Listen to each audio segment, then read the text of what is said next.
네, 이어서 매수 매도를 실제로 수행하는 로직을 확인해 보겠습니다.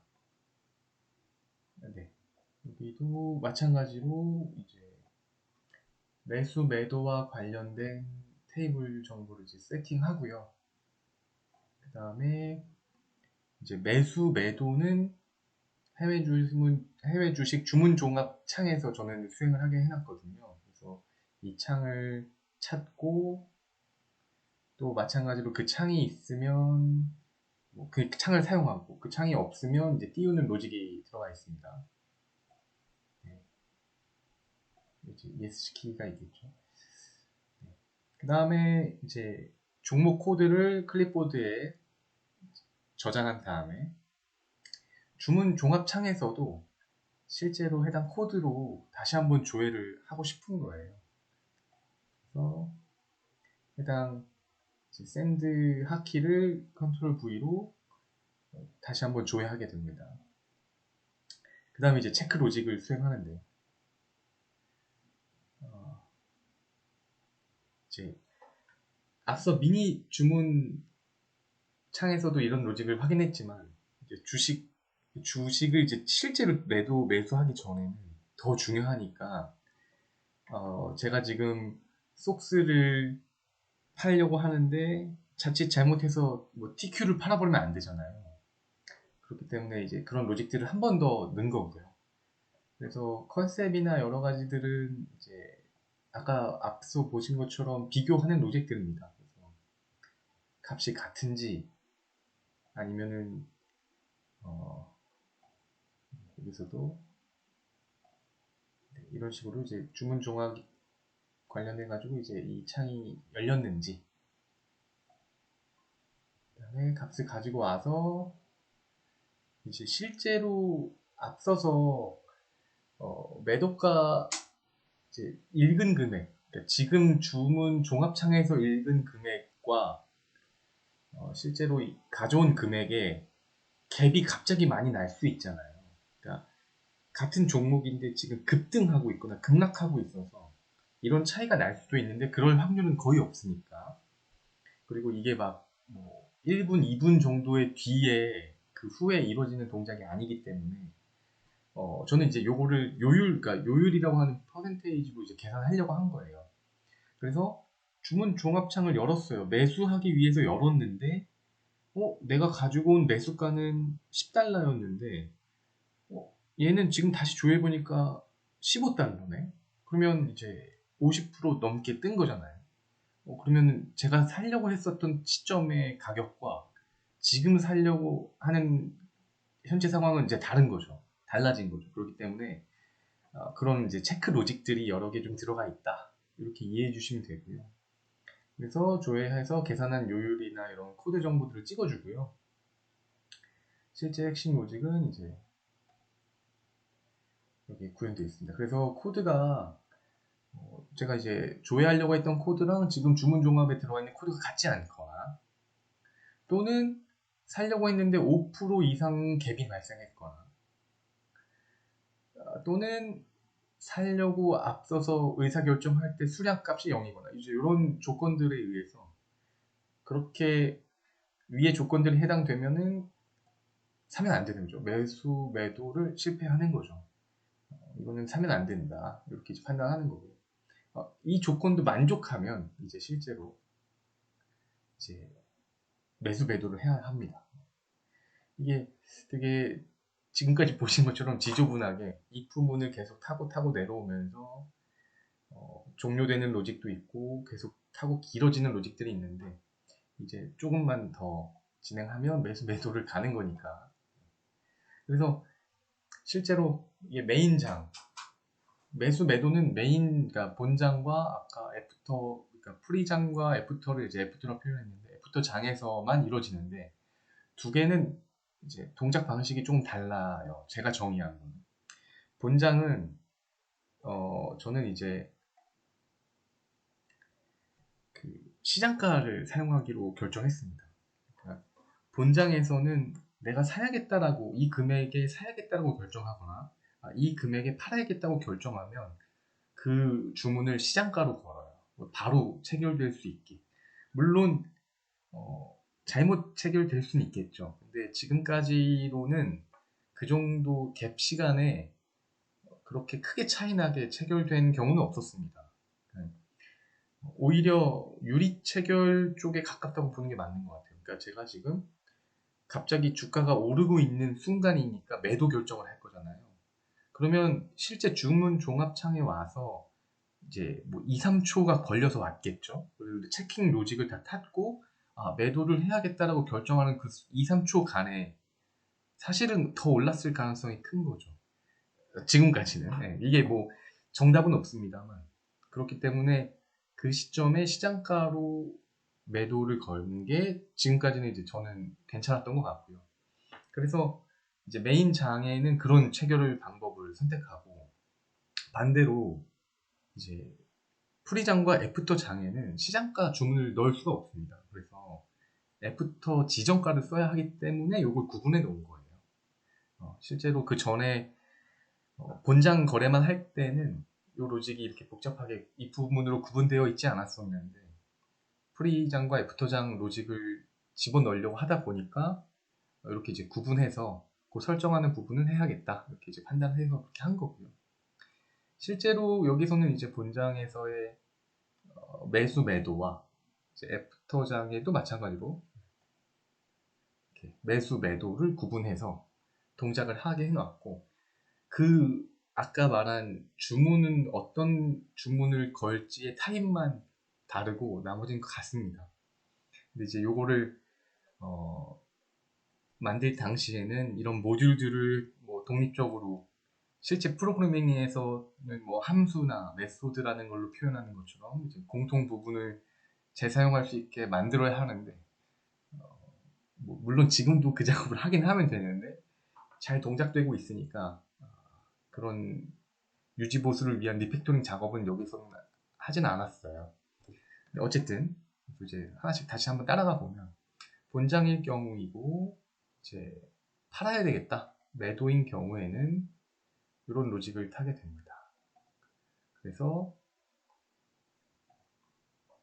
여기서 이런 이제 이 부분도 조금 아마 얘를 기준으로 요 마이너스 100만큼 X표 왼쪽으로 움직이고 33만큼 밑으로 움직여서 거기를 클릭하라는 명령이에요. 이제 앞에서도 그런 내용들이 있었는데 이 이미지를 찾아서 마이너스 100만큼 왼쪽과 33만큼 밑에 쪽에 마우스를 클릭해라. 요게 이제 매수 위치입니다. 그렇게 프로그래밍을 해놓은 거예요. 그러니까 영웅문 글로벌 프로그램에서 매수 탭과 매도 탭, 그러니까 주문 종합 창에서 매수 탭과 매도 탭을 그냥 클릭하라고 명령을 내리면 걔가 먹통이 돼버려요. 뭔가가 다 몽달 귀신처럼 안에 들어가 있던 그런 컴포넌트 내용들이 다 사라집니다.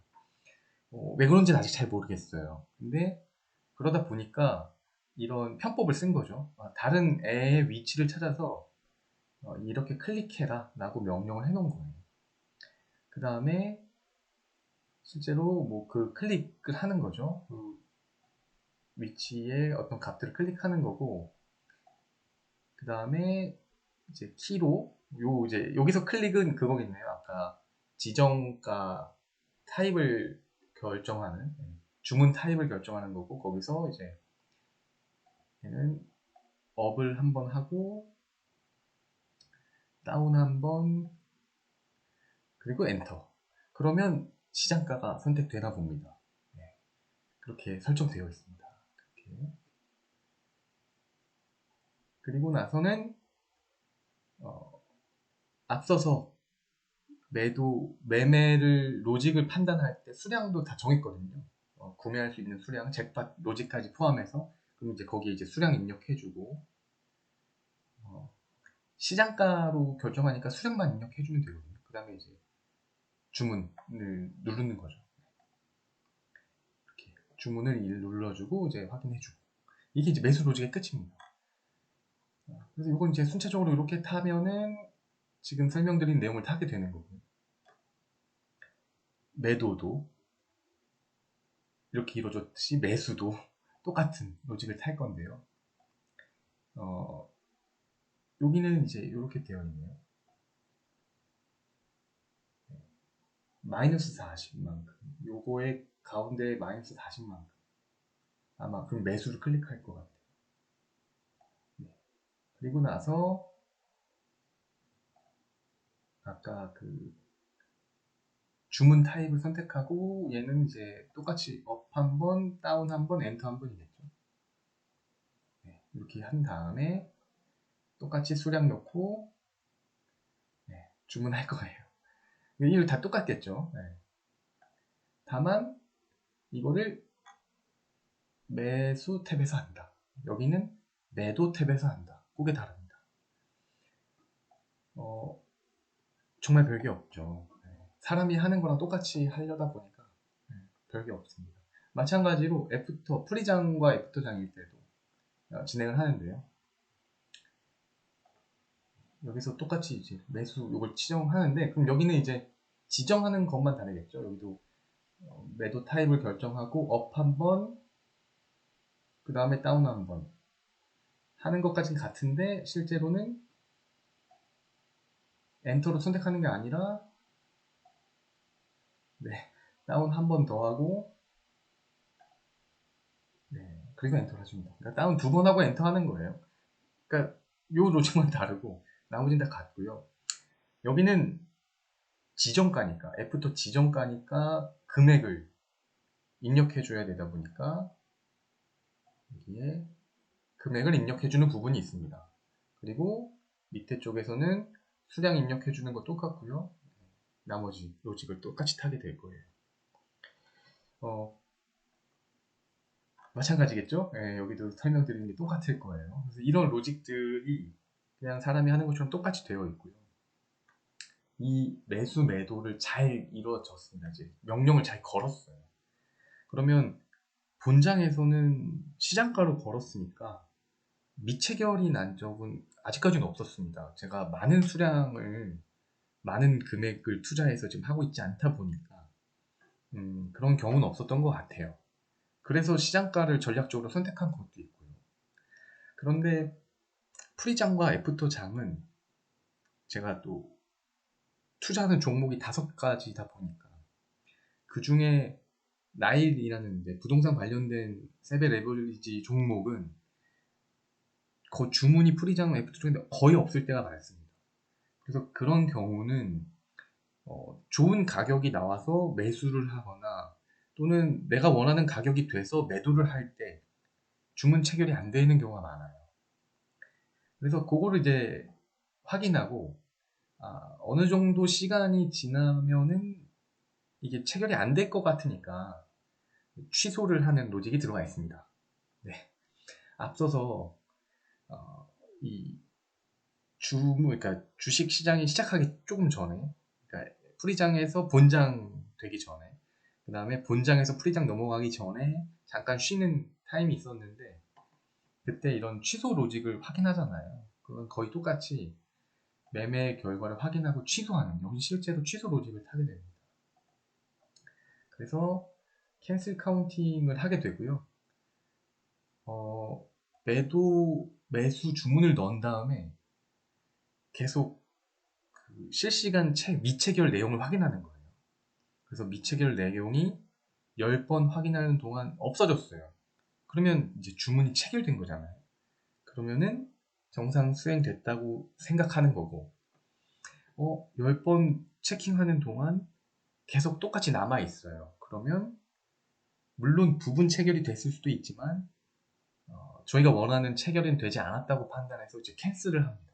그 주문을 캔슬하는 로직을 타게 되는 거예요. 네, 크게는 그렇게 되어 있고요. 그래서 실제로 이 비지블 텍스트 클라이언트는 앞서서 보신 것처럼 그 주문 종합의 좌측 하단에 있는 항목일 거고, 걔를 모니터링 하다가 네, 이렇게 이제 결과값을 뽑은 게 없으면 이 비지블 텍스트 값을 뽑아서 이렇게 저장하거든요. 거기를 모니터링 하다가, 그래서 없으면 이제 주문 체결된 거죠. 컴플리트 된 거고, 그게 아니면 이제 미체결이 된 거예요. 그래서 체결됐냐 안 됐냐를 가지고 실제로 이제 여기서 판단을 하는 로직이 타게 됩니다. 체결이 됐어요. 그러면 오케이, 체결됐으니까 저희 데이터베이스에 매수 매도를 결과를 입력하는 테이블, 셀바이 테이블에 값을 집어넣는 로직을 탑니다. 네. 그래서 내가 이런 가격과 수량으로 이제 매수했거나 매도했다 라고 이제 기록을 하는 거고요. DB 인설트까지 되고요. 그 다음에 이제 텔레그램 메신저에게 내가 이번에 어떤 값으로 매수 매도를 했어. 그게 몇 티어 거째를 산 거야. 라고 이제 메시지를 보내면서 행복하게 끝나게 되고요. 이제 10번이나 체킹했는데 안 됐어요. 체결이. 그러면 더 기다릴 수도 물론 있지만 이렇게 이제 체킹을 계속 한 거를 다시 한번 봅니다. 이게 아직도 남아있네. 10번째 체킹하고 여기 왔을 때 또 그 순간에 또 체결이 될 수는 있잖아요. 그래서 다시 한번 체킹하고 그러면 안 됐으니까 캔슬 할게요.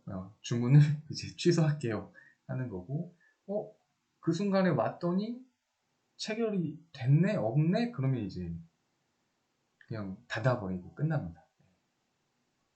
근데 이제 여기서 닫고 사실은 체결됐으니까 다른 이제 수속 로직을 타야 되는데 이렇게 이제 걸리는 경우는 거의 없거든요.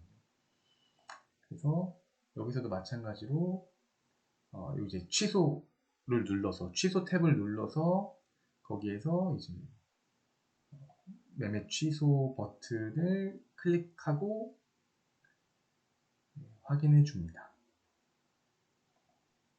그래서 이제 그렇게 하고 이제 닫고 여기도 마찬가지로 캔슬했으니까 캔슬 테이블에 취소를 기록해 주게 됩니다. 여기는 뭐 셀바이라고 되어 있지만 앞서 보신 것처럼 결과적으로는 여기도 이제 캔슬 DB에다가 이제 넣었을 거예요. 네. 그러니까 이제 제가 만들어서 수행하고 있는, 돌리고 있는 이 로직들이 뭐 완벽하냐? 사실 그렇지는 않습니다. 그리고 계속 바뀌기도 하고요. 제가 생각했을 때 뭐 이 로직을 적용해보는 게 어떨까? 이제 아이디어가 있으면 그거를 뭐 부분 체킹하면서 현실 가능성을 확인하다가 괜찮겠다 싶으면 넣을 수 있는 거예요. 그래서 보셨던 것처럼 뭐 잭팟 같은 뭐 이상한 로직도 들어와 있고요. 또 지금 고민하고 있는 거는 잭팟이라는 로직이 저는 매수할 때만 타거든요. 그러니까 매수할 때 잭팟 금액을 확인하는데 좀 부족한 부분이 있어요. 제가 생각했을 때는. 왜냐면 매도 시점에 실제 하위 티어에 더 많은 투자금이 들어가 있을 수 있거든요. 그러면 기존의 티어에 할당되어 있는 금액에 조정을 하는 로직이 들어가 있습니다. 그러니까 저는 그걸 이제 매수할 때 하는데 그걸 이제 매도할 때 하면은 이제 위에 티어로 올라가잖아요.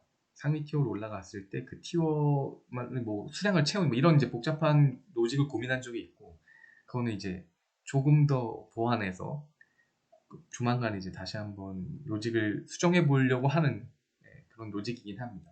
근데 그런 것처럼 이런 프로그램 소스를 한번 보시고 이 IPA를 쓰실 수 있게 되면 그런 생각들을 실제 구현하실 수 있는 거예요.